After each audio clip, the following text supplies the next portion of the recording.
Malda medical কলেজে এতদিন চক্ষু বিভাগে কোনো রকম কর্নিয়া প্রতিস্থাপন হতো না।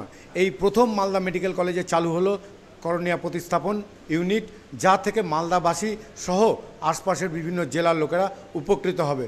ওই কর্নিয়া যারা ডোনেট করবেন সেই ডোনেট এখানে স্টোর করা হওয়ার পর আমরা এখানে কর্নিয়াগুলোকে প্রতিস্থাপন করা করে যাদের কর্নিয়ার ব্লাইন্ড অর্থাৎ চোখের যে স্বচ্ছ অংশ থাকে সেই অংশ কারো যদি অস্বচ্ছ হয়ে যায় কোনো চোট আঘাত ইনফেকশন বা কোনো কারণে সেটিকে আমরা প্রতিস্থাপনের দ্বারা তার দৃষ্টি ফিরিয়ে দিতে পারবো এবং সেখানে সবাইকে আমরা ওই দৃষ্টি ফিরিয়ে দিতে পারবো।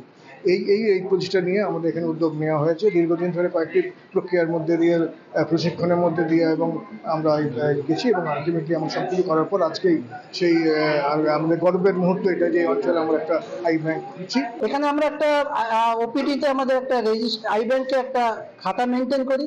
আমরা যখন আউটডোরে পেশেন্ট দেখি সেই পেশেন্ট যেগুলো কর্নিয়াল ব্লাইন্ডনেস আমরা সিলেক্ট করি সেগুলোকে আমরা নাম এন্ট্রি করি, তাদের ফোন নাম্বার এন্ট্রি করি।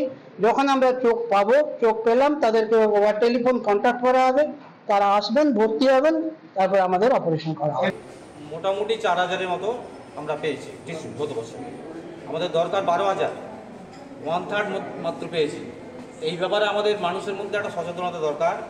মৃত্যুর পরে চোখ দুটো নষ্ট না করে, না পুড়িয়ে দিয়ে বা কবরস্থ করে সেটা যদি আমরা 1 ঘন্টা বা 4 ঘন্টার মধ্যে দান করে যাই, সেটা এইরকম মানুষ যারা আমাদের রয়েছে প্রতি বছর 12,000 মানুষ ওয়েট করছে তাদের এই ধরনের অপারেশন করে দৃষ্টি ফিরে পাওয়ার জন্য। বিশেষ করে একটা প্রাকপক্ষকাল যেটা আমরা সামনে সপ্তাহে এগিয়ে আসছি আমরা, এটা হচ্ছে 25শে আগস্ট থেকে, প্রতি বছর 25শে আগস্ট থেকে 8 সেপ্টেম্বর অবধি এই যে ফর্টনাইট 15 দিন ধরে, এদিকে আর বেশ জোরদার প্রচার চলে সারা ভারতবর্ষ জুড়ে।